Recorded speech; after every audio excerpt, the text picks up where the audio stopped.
are not about him being a great human being, but all these conspiracy theories have dominated the conversation.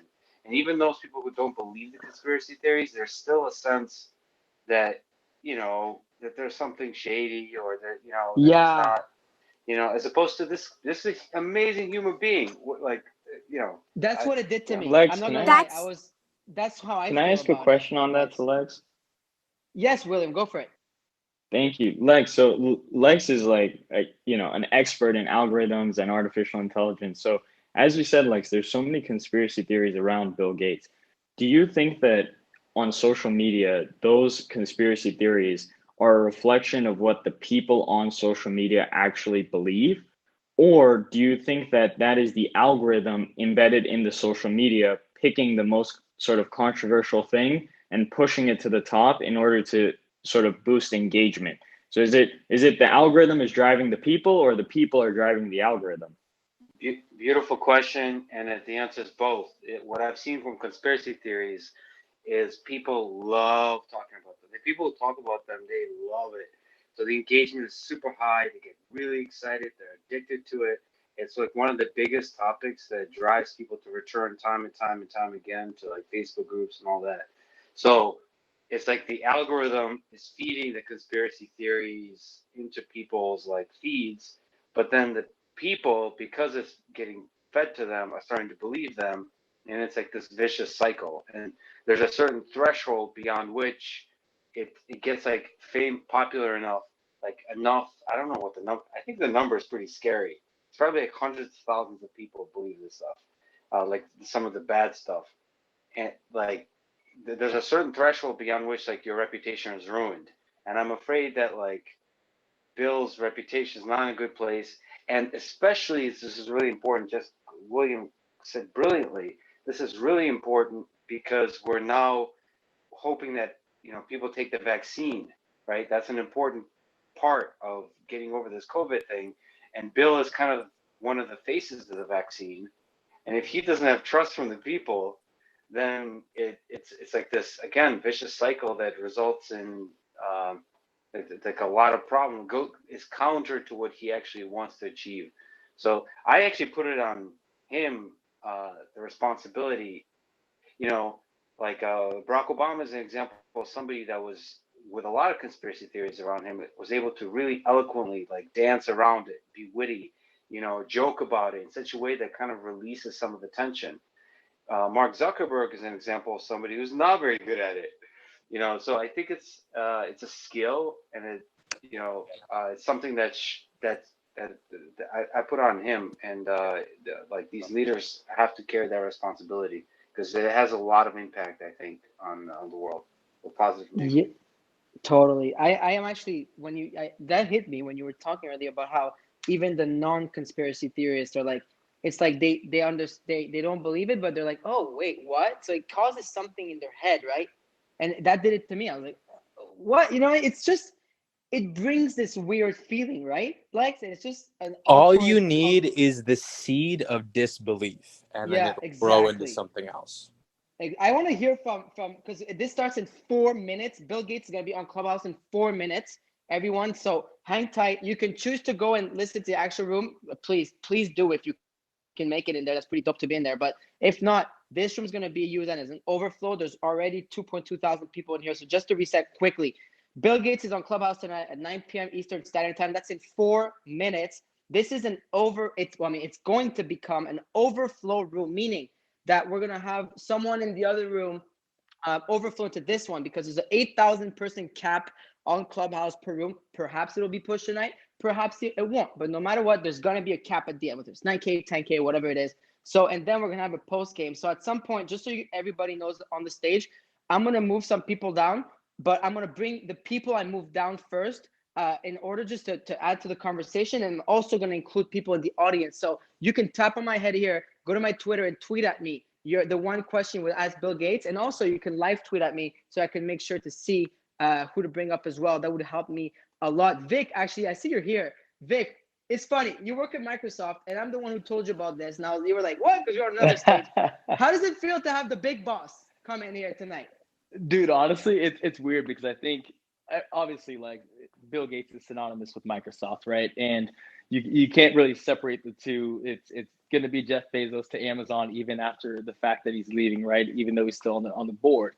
I was shocked because I think it's going to be a lot like what everybody's saying. Like it's going to be kind of cookie cutter questions, like sent over executive questions that he already has the answer to. But it's it's surreal, right? Like this opportunity actually let me, because Steve Ballmer, like for those of you who don't know, Steve Ballmer was the second CEO of Microsoft. He was on Clubhouse about a week ago. And after that, like he actually reviewed my white paper and vision document on the sports and live X space. And he and I were kind of going back and forth. And just the accessibility to some of these people gives you a little bit more courage to say, you know what, I want to talk to this person in a one-to-one scenario. So I actually reached out and I was like, hey, I want to spend 24 hours with you as an NBA owner for me to understand the perspective of an NBA owner in sports tech and in sports, right? And he and I spoke on Monday. And so like, that's like cool stuff that you're able to actually get access to these influencers and these executives that are actually on the news that we all kind of follow and kind of guys over, right? So it was awesome to hear about it. And thanks for the heads up on it, Farouk. And I got my workout in and then made sure to jump on to get ready for it. Oh, man, I'm happy you're excited. I mean, we're all pretty excited, guys. So it's in a minute. So before I take someone else's, instead, I'm just going to refresh to see when it starts. I just want to let you guys know. So the Bill Gates overflow, and we're going to have a conversation. So even if you do end up going there, make sure you follow me or any of the mods here and just tap your bell or whatever to find the room again. I invite the mods actually to stay here just so we can, if you want, but by all means, you can definitely go. And if I push you down, the first lines, it's probably going to form 2-3 lines here. So everybody, I'm going to add you back. I'm waiting. It's going to start any moment. I'm waiting. So I was going to ask you someone else for the answer, but I'm going to have to apologize and because I'm curious to see when this start. Okay, it's 9. Let's see. Hold on. Farouk, do you mind as a mod just in case I need to jump out and then come back in? Hold on. I'm going to follow you. I'm gonna make sure that you guys come back in. Hold on. 1 second. I just don't want to have too many moderators in the stage. I usually don't do it like that, but hold on. The room hasn't started. Give me 1 second, guys. It's 9 p.m. We're waiting on Bill Gates. Maybe in the meantime, someone wants to chime in. And as soon as he's on, I guess we're gonna cut this. Chris, what's up? Chris Lyons, I know you're here. I'm waiting for Bill Gates to come on so I can overflow it because we're expecting a lot of people. Hold on, guys, 1 second. It's pretty exciting, honestly. Let me see here. Fro, can I ask Lex a question in the meantime? Yeah, you can. I mean, if Lex is down, but yes, you can in the meantime. Sorry, I'm kind of out of it because I'm really waiting. I don't want to miss out. Interrupt us as soon as it starts, but just thought we'd continue the convo if there's a bit go of dead ahead. air. Of course, just to keep it going.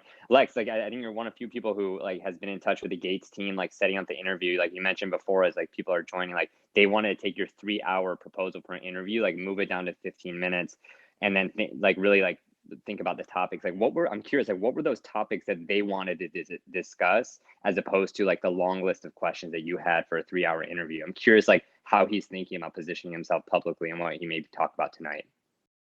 Oh, that's a good question. Well, like for example, I had a question about when's Clippy coming back. Those good old hard-hitting questions that journalists ask. I feel outraged that Clippy has been removed from Word and he should come back. No, but that's actually a serious question they didn't like. But no, they didn't. We didn't get that far. I just said that I would like to wait until at that time I said at least 90 minutes, so I pushed it back from 3 hours to 90 minutes, and then we've been in touch since then, and then COVID started, and then after that priorities changed, and it's just I don't push those kinds of things. They didn't want oversight; they just wanted to see the questions, and that's it. And then the time limit was more about he's just not used to. There's a bunch of people that are just not used to this idea of talking for 3 hours, sort of the Joe Rogan model that you could just sit down, relax, and shoot the shit for 3 hours, 4 hours, whatever. It just seems like, wait a minute, this should be like a CNBC interview where you're there for 10, 15 minutes. You ask like some like current events type questions, and that's it. So I think people are more getting, like with Clubhouse and podcasting, people are getting used to this idea that you can actually sit and just talk, like, you know, in a relaxed way for many hours. But hopefully he'll come around. We'll see. I don't know Although, if you know, anyone's Bill seen him Gates, be interviewed as part of his book tour. I just was in an interview with him, or watching him be interviewed a few days ago as part of the climate change network that I'm in. And it was exactly that. It was 15 minutes. The toughest question that he got was, no, it was a little bit longer. It was like 30 minutes. And he did take some Q&A. But the toughest question he got was about innovations and why science and tech innovations there's been so much public pushback around nuclear, around the agricultural efforts that he's making. I don't mean to cut you, but I don't mean to cut you. No worries. I don't want to be Baroque, rude. I've got the room if you want it. I got it as well. Okay. I got it as well if you guys want. Guys, I got the room. I got it. We're good. Bill is in, so I'm gonna start moving people. Hey, Andrew.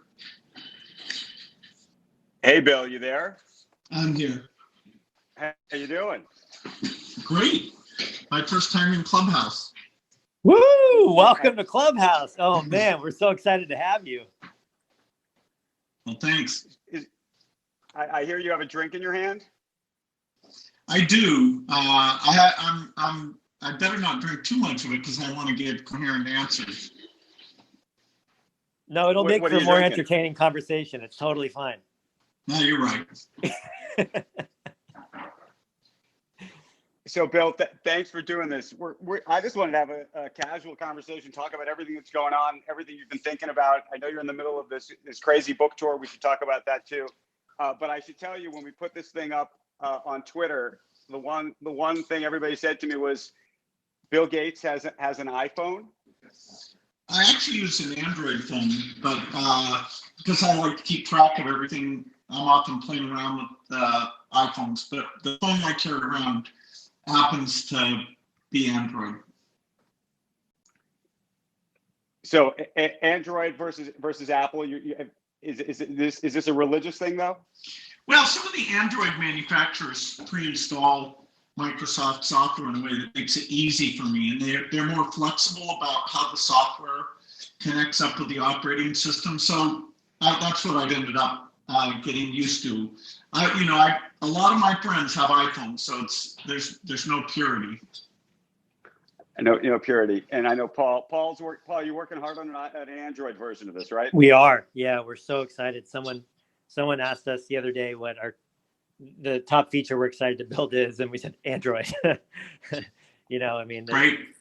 Yeah, it's so important, right? Especially globally. So, Bill, have you played around on this thing?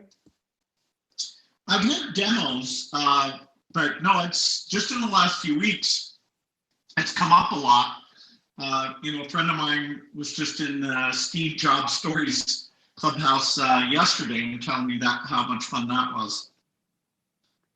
Yep. Well, go ahead, Paul. Oh, I'm sorry. I was just going to say, yeah, that was an amazing room. It was a lot of the original engineers from, the original Apple and Mac team sharing stories about it. That was a great room.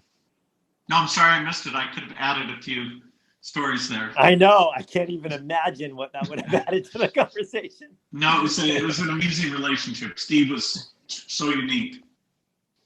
Well, I want to let you and Andrew speak, Bill, but I just wanted to seriously say how excited and grateful we are to have you be part of this conversation. Like we heard it was going to happen, and the entire team was just so excited about it. I know it's gone beyond that too. And I just want to thank you for everything that you've created, for the new book, for everything that you've added to the world. It's really changed so much of what we do as startup entrepreneurs. So just really, really grateful to be in the room with you today and to have you here. Right. And I'm learning about Clubhouse. So it's two things at one time. Well, any questions, we're here to help. So I'll pop back down to the audience, Andrew, but if I can help with anything, just let me know. Sure. Bill, question though for you about social media. Do you actually personally get to play around on social media a lot yourself? When people send you links, you end up, clicking through, scrolling through quite a bit.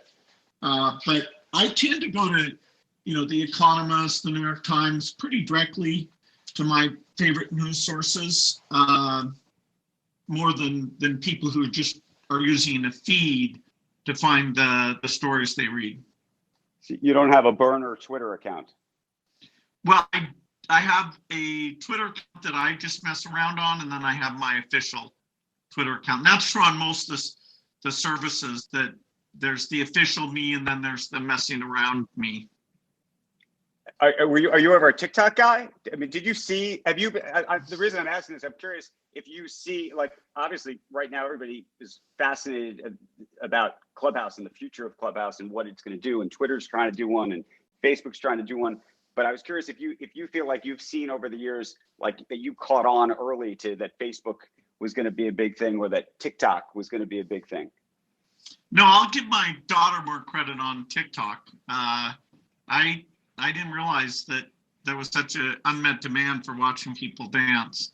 But then, there was the whole divestment thing that Microsoft was at least looking at that. So I got very up to speed as part of that. I even did a few goofy videos. Yeah, I got to go watch those. One thing that I have to mention is in the very first version of Clubhouse, my co-founder Rohan and I, Rohan's sitting in the front row here, the whole app was a single room, and everyone followed everyone, and everyone was a speaker, and we had a little alert set up every time a new person would join, because we always wanted to make sure that the conversation got started. So I would be on the phone with Rohan, we'd be like, working, and I'd hear like a little alert sound, and I'd hang up. I'd be like, gotta go. And I'd hang up and I'd jump into the room and say, hey, how's it going? I'm Paul. How'd you hear about Clubhouse? And I always compare myself to Clippy.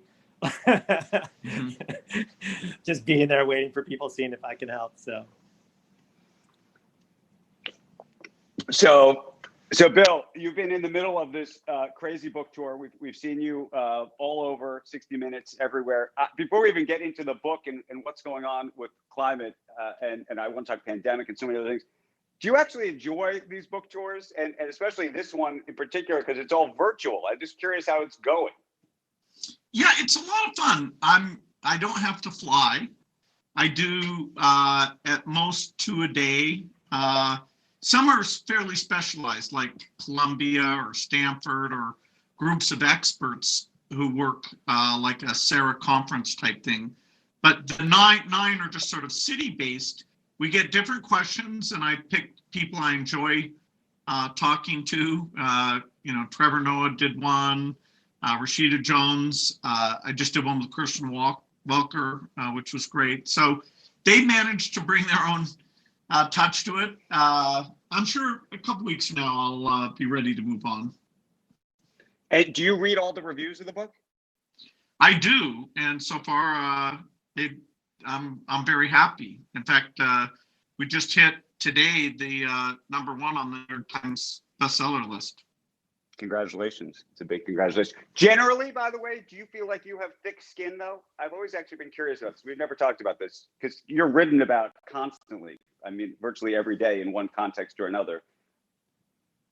Well, climate, you better have thick skin, because the amount of oversimplification and misunderstanding is pretty broad in the field. It's a field that's so important, but I'd call it at an early stage. And you almost have to be polymathic to understand it, because there's science, there's economics, there's these models, there's weather. And, I try, not to get frustrated if people are, like saying it can be solved in 10 years or saying that it doesn't matter at all. I have to steel myself up for that, so that I'm giving a persuasive answer as opposed to an emotional response. Okay, so I want to go deep on some climate stuff, if we could. And I've read the book now, I think twice, and we've talked a little bit about it ourselves. You and I think 2 or 3 times now before this conversation. And I wanted to talk a little bit about nuclear energy, because you go deep and hard on that issue. But you also go deep at the issue that we spend a little bit too much time these days, and we're too obsessed with the ideas of EVs, for example, electric vehicles, and that we need to spend more time thinking about things that most people don't spend time thinking about, which is things like, cement and steel and farming. And so I was hoping you could sort of prioritize how you think the public should actually think about these issues. Well, a key point of the book is there are a lot of emissions, 51 billion tons a year, and the goal to stop the temperature rise is to get that to zero. And if we can do that by 2050, then we limit the amount of damage that gets done. Understanding all those sources, because zero doesn't allow you to skip any. If it was 50%, you would skip the harder ones. And unfortunately, because we've mostly paid attention to near-term reductions, so we're putting most of our effort into the rollout of wind and solar and electric cars, which are phenomenal. I'm to prove that in some cases we can get the scale up and get the extra cost, which I call the green premium, down. That gives us hope. It gives us a model for all the other areas. But we are deeply underinvested in areas like cement and steel that are way more emissions between those than all the passenger cars in the world. So on cement and steel, how far are we away? I mean, it feels like we basically haven't started. We basically haven't started.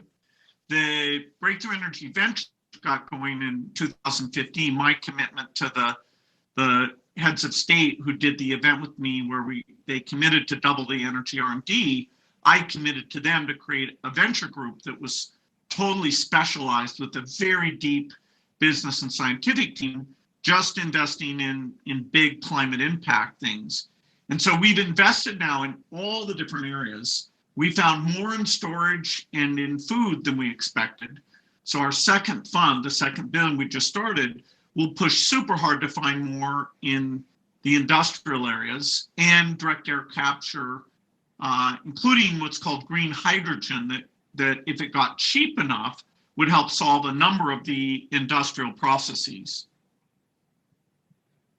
Okay, so let's talk about, you used a different phrase. I was going to call it carbon capture. You just said something else. How far are we away from that for real? Well, there's a company called Climeworks that if you pay about $600 a ton, they will take the CO2 out of the atmosphere, liquefy it, and put it down in a mineral formation where it'll stay for millions of years. And so to get rid of my own personal offsets, one of the things I did was pay them.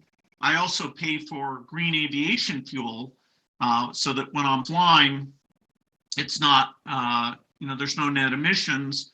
I'm using solar panels. I have electric cars now. So direct air capture exists. And I've invested in a lot of companies that are working in that area. We want to get the cost down at least to $100 a ton. But even that would be too expensive for most things. Elon Musk put out a challenge recently, which was great, to say, okay, who thinks they can get to the lowest price here? And a number of the companies I'm working with are going to try and win that prize. Did you just say you're an electric car owner? Yeah, I own. It's a kind of not an everyman's car. It's called a Porsche Turbo Taycan. But it's fun. Okay, so why Porsche and not Tesla? Everyone's probably gonna pick up on this. No, Tesla's a fantastic car. I bought Teslas for relatives. My very first car was a Porsche. It makes a certain sound. Tesla's the company that's done the most for electric cars, done a brilliant job, is Tesla. Okay, one more Tesla question. How far ahead do you think Tesla really is? Meaning, do you part of the argument about its valuation, about so much of Tesla right now, is that its battery technology and everything else is just, leap years ahead of everybody else, and that when GM and Audi and Volkswagen and everybody else and BMW and Toyota get there, they're still going to be behind. You buy that? Well, for the key components, there are people like QuantumScape that, although they're not shipping yet, they've got a strong valuation because they have a better battery. Panasonic, continues to improve, continues to supply lots of people. So I don't think there'll be only one electric car company. I was very impressed that GM said that by 2035, they're going to stop making gasoline cars. So the amount of creativity by all the car companies going into this, partly because Tesla has shown that the market is there, it is phenomenal. That category, what I call the green premium, will go to zero because the upfront costs will go down. There'll be more charging stations. There'll be quick charging. And so the idea that you no longer make gasoline cars, that people don't rebel when politicians or CEOs say that's coming. So you're personally offsetting your own carbon use. You're spending something on the order of, I think, $7 million a year to do that? That's right, which I don't pretend that kind of brute force approach works for everybody, but I have found, truly gold standard permanent emission reduction so that I am helping to bootstrap those technologies, become a customer and get the price down. And even going through that process to zero out my emissions showed me how immature some areas like green aviation fuel are. I'm now by far their biggest individual customer, and I've gotten them to go to more airports than they were in before. So what do you make of all these companies that are buying carbon offsets? Typically, they're effectively saying they're protecting or protecting forests and trees and the like. Is that real to you, or is that carbon offset theater? It's fantastic that companies are buying offsets. If you go back 5 years ago, almost nobody was doing that. Now, some of these offsets are high impact and some of them are very low impact. And so as we work that through, the overall quality of offsets will go up. But the companies that are buying offsets are to be congratulated for caring about this cause and putting significant money into those offsets. It's up to the innovators now. We're going to get offsets to a variety of those out there, and we're going to do a better job of certifying. There's a few places you plant trees where they'll last a long time. There's other places where they won't. We need to mature how we rate the quality of those offsets. But I love the companies that are writing checks and buying offsets. So separately, you've gone big in terms of investing in nuclear energy, and it's a controversial thing to have done. And at the same time, we've had conversations about wind and solar and how quickly you think that can ramp relative to everything else. There's a big debate about that, which is to say, where should the US government and governments around the world be invested? And politically, being invested in nuclear has not been a palatable solution thus far. What do you think about that? Well, nuclear energy has provided an immense amount of green energy, and the health benefits of using nuclear versus, say, burning coal are super dramatic. Even if you account for the few accidents, it's by far the safest thing. However, I wouldn't say that today's generation of nuclear reactors, it has a path forward. They are just too complex and way too expensive. And because their safety relies on operators to do the right things, they're reactors with very high pressure inside the reactor, we need a complete from scratch generation of reactors that people call fourth generation, that there's no high pressure, that it's the physics alone that says that the radioactive material won't leave the site area. And it means using metal sodium for the cooling instead of water. Water boils and gets very high pressure and wants to leave the site, whereas a sodium pool, none of the after heat can cause a problem because of that heat capacity. So nuclear needs innovation because economics are what really killed nuclear. once we get this demo plant done, which will take 5 years, it's half funded by the company, which I guarantee, and half by the US government. Then people will see, okay, how does it look for safety? How does it look for cost? And then we'll have the hard challenge of saying to people, yes, this nuclear is super important to reliability of the grid, to let us decarbonize the grid. And so please have an open mind as you study this particular breakthrough. So, but how fast do you think that can happen realistically relative to, and this is the other issue, wind and solar? Well, wind and solar are today 6% of US generation and less than that on a global basis. And let's say you're going to have the renewables carry 80% of the load, which I think is realistic. If we build enough transmission, we get some advances in storage, and we have the final 20% be always available, non-weather dependent green, which means nuclear fission, until someday fusion comes along. And to get to that 80% implies a build rate over 3 times the peak of what we've achieved so far. And so, you could say I'm the biggest proponent of roll that stuff out. Now you've got to connect it up. We want to bring offshore wind into the mix because that's near to the East Coast where we use a lot of our power, and that won't tend to be down at the same time as the Midwest wind is down, so it helps the reliability equation quite a bit. So, 80% is kind of mind-blowing. We're not yet on a path to get that type of penetration. So, okay, different question. Green New Deal. You believe it? You buy into it or no? Well, I like green, I like new, I like deal, but if someone thinks we can solve the climate emissions in the United States in 10 years, I need to see that plan. It's just not realistic. And remember, this is not just about brute force getting rid of US emissions. That's less than 15%.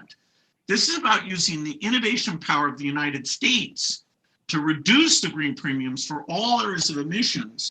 And so that even countries like India, who needs basic shelter, basic electricity, because they are going to require air conditioning, they in 2050 will look and see if this stuff is super expensive and we're not willing to subsidize the trillions that it would cost at this point. They're going to keep doing it the way and say that, hey, it's up to the rich world to deal with this problem, although they're very much on the front lines. And so the overall extra cost, which is the total green premium, which is over 5 trillion right now, we need to bring that down by about 95%. And the US has over half of the innovation power that will allow us to do that. Europe needs to be part of it. China needs to be part of it. India needs to be part of it. But it's kind of a global problem. And it's way, way, way too expensive to be green, particularly in manufacturing categories. So, Bill, I just discovered while we've been having this conversation that we happen to be competing against another room called, and only on Clubhouse would this be the case, climate and Bitcoin, the favorite topics here on Clubhouse. Bitcoin seems to always get into every conversation. What do you make of the whole, let's take the Bitcoin price out of it for a second. What do you make of the climate argument around Bitcoin? Well, Bitcoin uses more electricity per transaction than any other method known to mankind. And so, it's not a great climate thing. Now, if it's green electricity and it's not crowding out other uses, eventually, maybe that's okay. So I don't see the topics as deeply related, even though you might label me a Bitcoin skeptic. That is, I haven't chosen to invest money. I buy malaria vaccines. I buy measles vaccines. I invest in companies that make products. It's not hey, somebody's going to buy this for more money than I pay for it. But, if other people find their fortune that way, I applaud them. But you don't think, and there are people who believe this. I'm sticking with the climate thing on Bitcoin for a second. There are people who believe, and these these are Bitcoin bears that, given the energy requirements to create and maintain the Bitcoin network, that actually ultimately, given all of the societal efforts for climate, that actually regulators or rules would be imposed or make it more expensive to actually hold Bitcoin? No, I should look at the most bullish projection on what percentage of the electricity demand it would be. There are other ways of doing digital currency that our foundation is involved with, which are done in local currency. The transactions are not secret. They're reversible. You can't use it for ransom or things like that. And yet the transaction fees are so low that it's empowering the poorest. So, we worked with India to do their digital currency. We're working with all the countries in Africa. So I'm a huge fan, the biggest investor philanthropically in digital currency, so that financial services are available to everyone on the planet. And you've invested a ton, but by the way, what we haven't talked about is batteries. You've invested a ton in batteries and frankly lost a ton in batteries. Why? Well, if you fund enough battery companies, you can take a large fortune and make a small fortune. So look, it's a hard area. And when we say batteries, remember there's two markets for batteries that their requirements are utterly different. One is a battery for an electric car, where the weight and the size and the not having a problem when you have a crash are key parameters. Then there's grid batteries. Grid batteries are over 20 times harder, and that's companies like Form Energy, which is an investment of Breakthrough Energy. Very exciting, because they started over with very cheap elements, and they said, okay, we can give up some efficiency if we're super, super, super cheap. And of course, you don't have to use a battery to store energy. You could use a heat store, like a company called Malta that Breakthrough Energy helped spin out of Google. There's unusual ways of storing energy, like QuidNet wants to pressurize water underground and have that pressure come back, almost like pumping water uphill, but here you can do it almost anywhere. So if you take storage broadly, yes, I'm by far the biggest investor in all these different storage approaches, because that's got to be an element of having this gigantic green grid. For example, when Tokyo gets a typhoon, wind and solar would be off for 7 days, and yet, that's a challenge. You don't want people to freeze there like they have been in Texas. Talking about, I wasn't going to just talk about Texas, but let's talk actually about food and farming. I was just reading, you happen to be the largest farm owner in the country now? Yeah, don't think I personally went around. It's not a Green Acres type story. My investment team buys a broad set of assets, and a number of small farms, big farms have gotten into that portfolio. But that's my delegation to them, and so it's a significant asset. Okay, so but now Bill Gates is a farmer. So how do you think about that? What do you do with all the cows? I'm not sure how many cows we have, but whatever product category you're in, you face competition. So if people can make artificial meat that tastes as good and costs less, even ignoring animal cruelty and some of the health benefits and the greenhouse gas benefits, that's just a form of competition. I don't know if that can happen, but so far, Impossible Foods, Beyond Meat, and several others like Nature's Fine are doing food production in novel ways. And so that, could just be an overall helpful thing in terms of bringing the cost of food down. In terms of farming in general, we're likely to use some amount of biofuels, and so that's an additional demand. Probably not ethanol, because that ended up having fairly high emissions. Although, there was a lot of it that was made. But I don't think farming in general is a bad business to be in. I want to pivot in a sec to talk pandemic with you and just the future of the world and how you're thinking about so many other things. But you know, for me, this book, How to Avoid a Climate Disaster, was an education. But I heard for you, the book that was your education was Weather for Dummies. And I wanted to understand why that was. What happened? Well, I read a lot of books. I highly recommend Weather for Dummies. I highly recommend Václav Smil,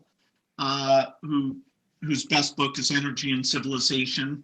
The Dummies books, you know, it's an ironic thing. They do a very good job reminding us why clouds gather, what the types of clouds are, why it rains around mountains. And that, as I was coming to look at all these dynamics, you know, before I ask dumb questions of the experts, I want to have grounding. So, you know, it's very well written. Okay, so let's pivot, if we could, for a little bit for talk about the pandemic, because you were early on this. You were very early on this, warning us all about it, and you've been involved in it in a very intense way. And I think so many. Hopefully, there are people on this call that have gotten the vaccine. A lot of people waiting desperately to get the vaccine. You've gotten the first shot, right? I had my second shot actually a week ago. You had your second. Congratulations. Yeah, it's the only time I've ever been thankful to be such an old person, 65 years old.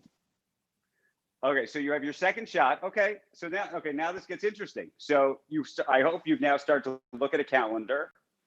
When, and you always, to me, were always almost overscheduled in terms of all the things you had to do. When are you going to start moving around again the way you used to? Well, I want to set a good example. If you're vaccinated, you can still transmit. It's not as likely, but unlike severe disease that becomes extremely rare, you still have a possibility of transmission. So, you know, I'm not going to stop wearing masks or, you know, be careful, particularly around older people who haven't been vaccinated. And, you know, of course, I'm with my family a lot who, you know, they're young enough that they're not yet vaccinated. So, you know, it's only by late spring or summer that we're going to get to numbers where you can look at changing your behavior in a significant way. Okay, so but help us. If you were looking at a calendar now and you had to talk to your assistant and say, okay, we on this date is when we're going to start thinking about whether we make a trip here, whether we go here, whether we start having meetings. What day or month does that look like for Bill Gates? Well, an important issue is getting the vaccine not just to the rich countries, but to all countries, and that's a huge role that the investments and efforts of the Gates Foundation have involved in. We've, you know, started up factories in India that are very high volume, and so global travel will still, you'll have to be careful till sometime in 2022 because of this inequity that the vaccines aren't getting out there. In the US, the supply situation is getting good. The logistics are okay. We still don't know if the demand, that is the trust that people want to take the vaccine, including in you know, people of color who have some skepticism about the health system. We need to get very high levels of vaccination before the transmission levels will drop to near zero. But I'm hopeful we'll get there. And I'd say domestically in the US, people will be able to do more, still wearing masks in the right situations and still not, you know, big full stadiums. But by summer, things will feel very different. And schools in the fall, I would expect that basically all schools will be open. Okay, but you know, I have small kids. I think, and I don't know, I'm curious what you think. I think they're going to be in school in the fall. They're in school now, actually, wearing masks. But I think they'll be in school in the fall wearing masks again, or not.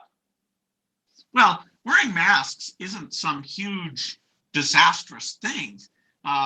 You know, there's some places where when I play tennis, they have me wear a mask and I pocket my glasses, but, you know, even that's not a big deal. So, you know, it's not expensive. You know, we're kind of used to it. You know, I would continue to model that behavior throughout the fall. until we're absolutely sure the numbers are very, very small. And how much do you worry, though, about potentially either the South African variant spreading or the fall and winter being tougher? I had a conversation with Dr. Scott Gottlieb the other day, who was saying, you know, we might have a nice spring and summer, but it might get more complicated again. Well, he's absolutely right that this is a seasonal disease, and that'll be the test. Is there a fall wave? I don't think there will be, but it depends on getting those vaccination levels up and helping the other countries so we're not having constant reintroductions. Your point about the variant's a very good one. Our foundation was funding studies in South Africa as that variant appeared. Now, we didn't know that would happen. We funded those studies so that there was some safety data from the continent of Africa, and so that we could do studies that included people living with HIV. But it ended up informing the world for 3 of the vaccines, AstraZeneca, Novavax, and Johnson & Johnson, how the effectiveness was against that variant.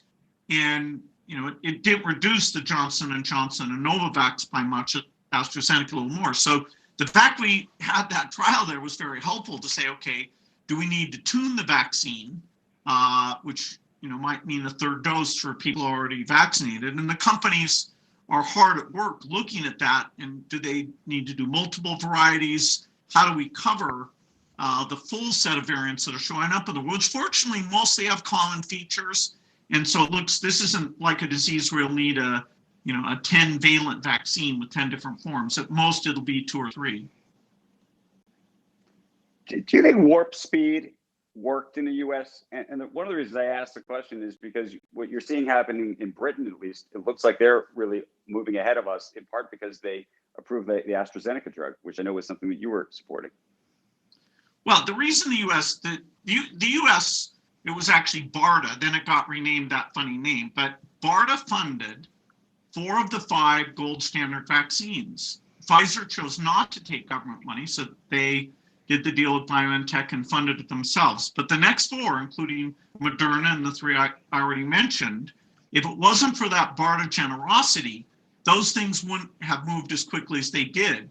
The next biggest funder was a thing our foundation is part of called CEPI.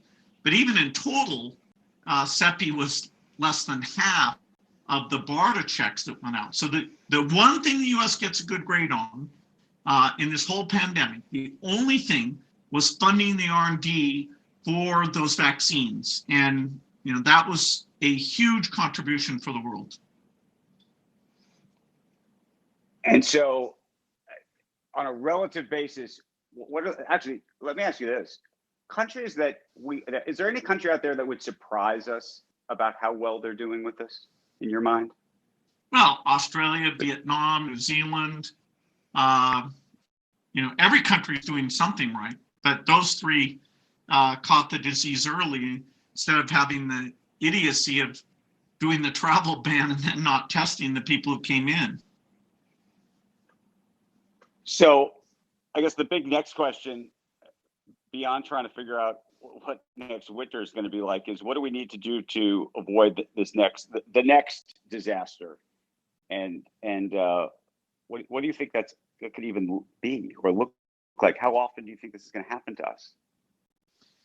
I think if you put aside intentionally caused epidemics, bioterrorism, the risk per year is like 2 or 3%. And so even at that level, though, doing the right things, spending tens of billions to avoid the trillions of dollars in damage and all sorts of damage that doesn't even get into that economic figure of mental challenges and education loss, that insurance policy is a very good deal.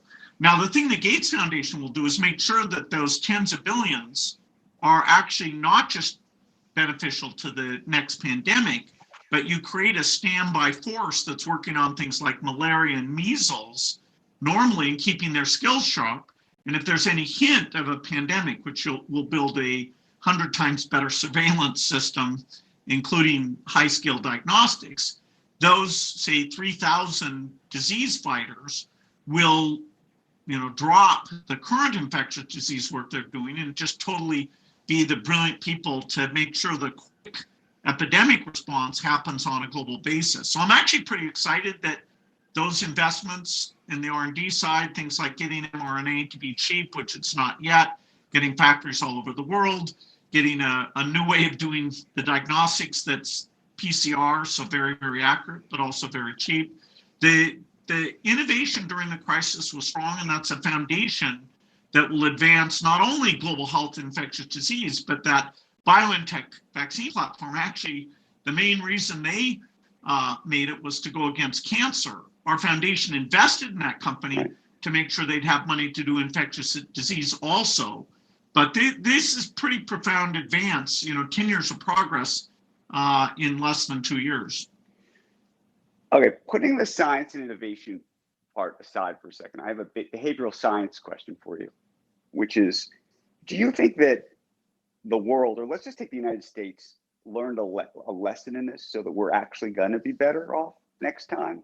I'm not talking about the science of whether we can get a vaccine. I'm talking about whether you think when something like this happens, people are going to take seriously the real risk. They're going to actually listen to experts, or do you think that the whole idea of expertise and science has been upended during this period?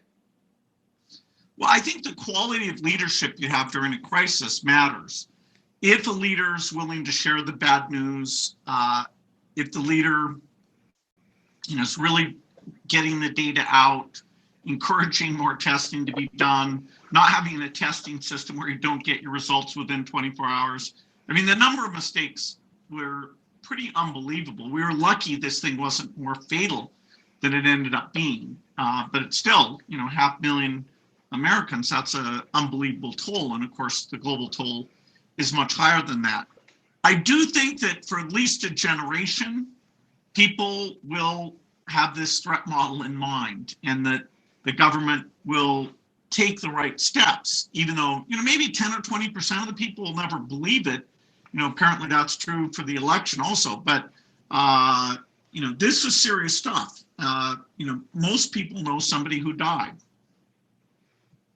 Is there a leader that you think actually did a good job in this? And I'll throw a leader out. I'm in New York right now, and it's also, that's also gotten upended, which is a lot of people looked at Governor Andrew Cuomo in New York and thought that actually, putting aside what happened in the first month and a half, that he actually had done a very good job of being what people thought was transparent. And now there's questions about, frankly, whether he was being that transparent at all.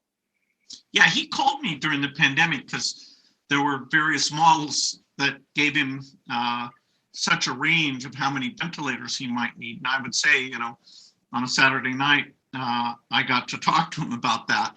He was clearly forthright, but some of the policies about putting the numbers out and transferring people into homes where they might have caused infection, we'll be digging through what mistakes were made and what was done well for a long time here.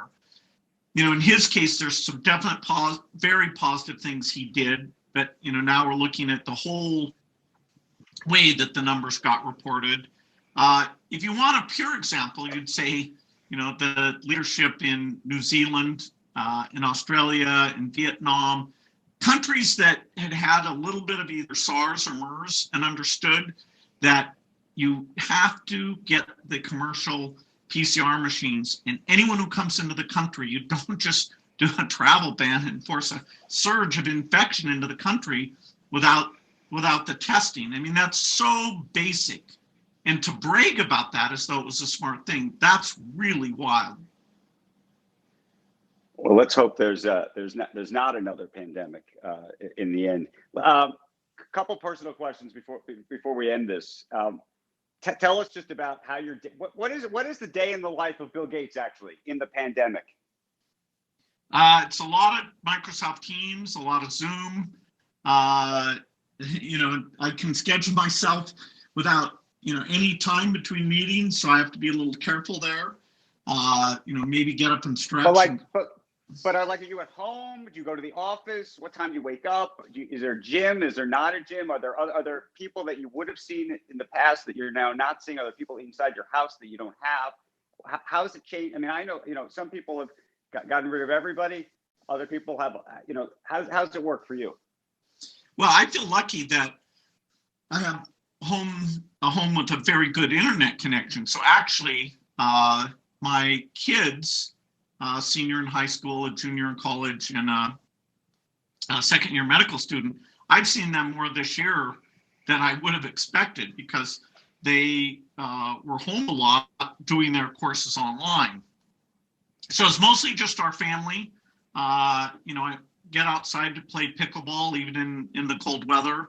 That's been super nice. Not having to make any international trips is a huge change to my schedule because, I go to Africa, China, India, Europe, all several times a year. And it's amazing. I can talk to African leaders and do like a 20-minute video connection, get a lot done. So there are certain advantages, even though, the whole thing is a tragedy. Okay, let's talk TV because I know you watch a lot of TV. Well, we could talk books too, but TV binging during the pandemic for you. Anything you want to recommend to this audience? Well, I sat down Monday to eat dinner and I was going to finish reading a book called War Story, but instead I clicked on this Lupin, which is a French burglar on Netflix. Next thing I knew, 4 hours had gone by. So I really let myself go to seed that night. And I was kind of laughing at myself that I don't usually do that, but wow, they sure make it easy. You just sit there and the next episode is up and running. Anything else on your TV list?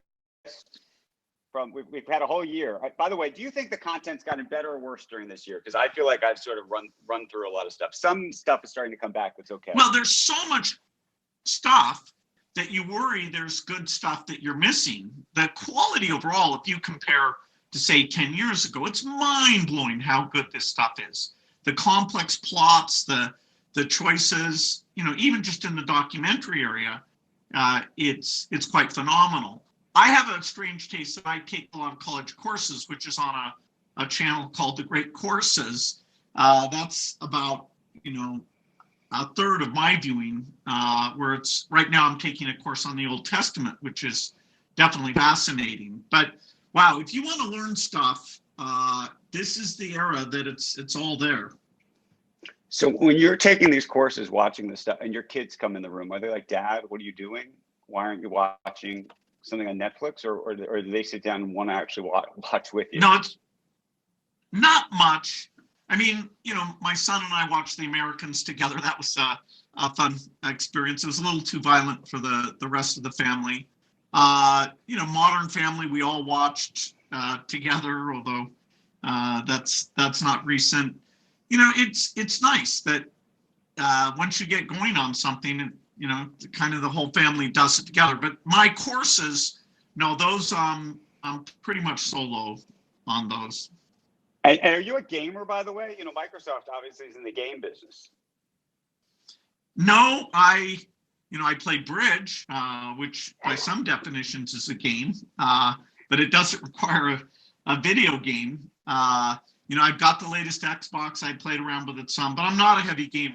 I sit and watch my nieces and nephews. I learn more from them than my own personal use.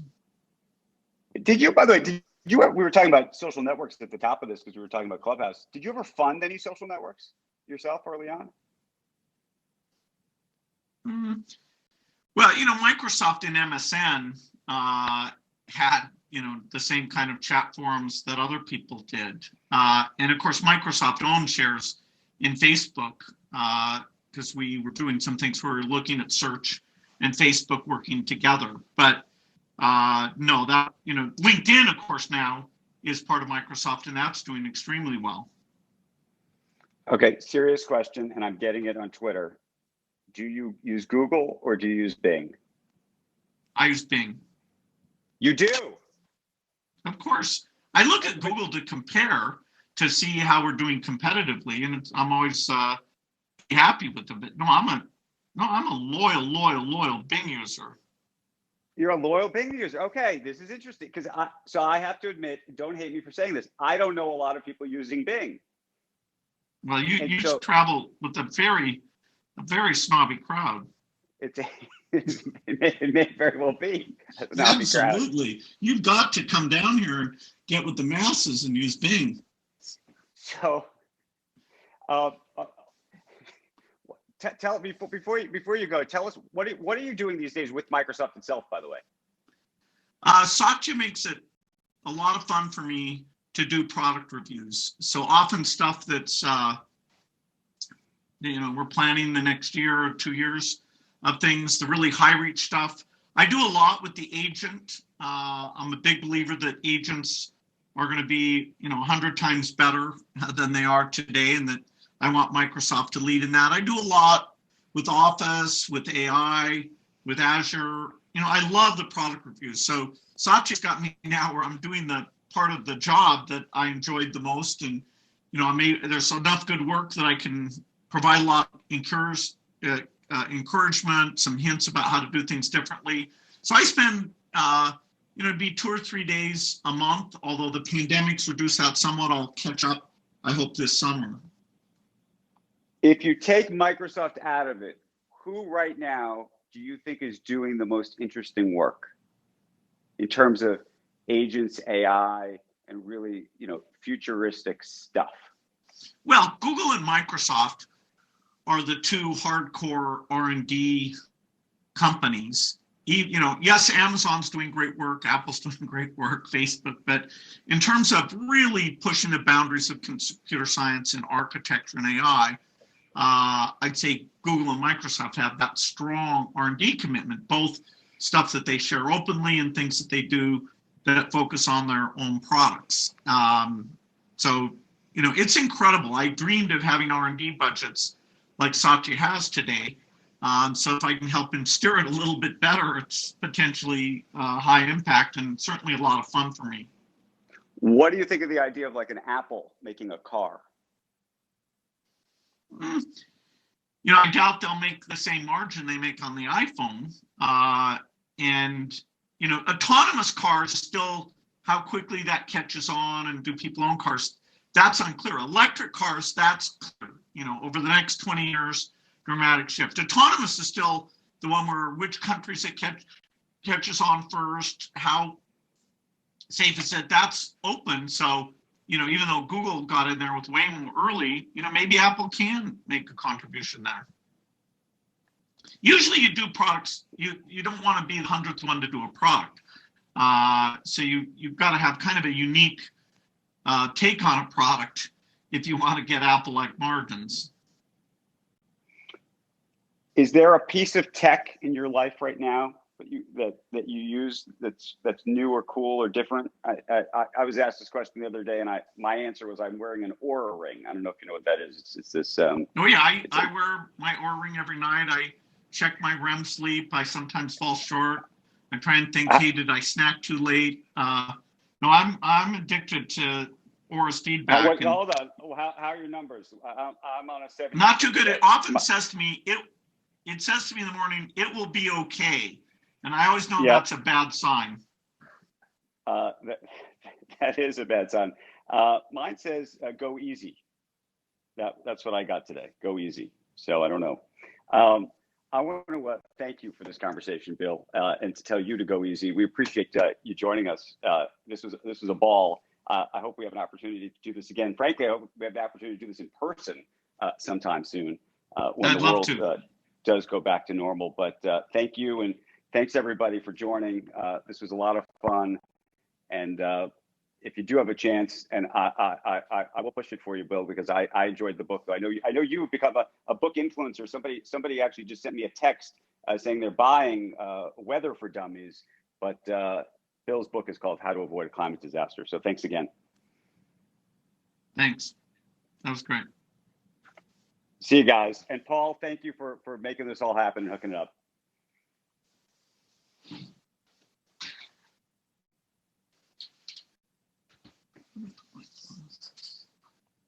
They're in your office.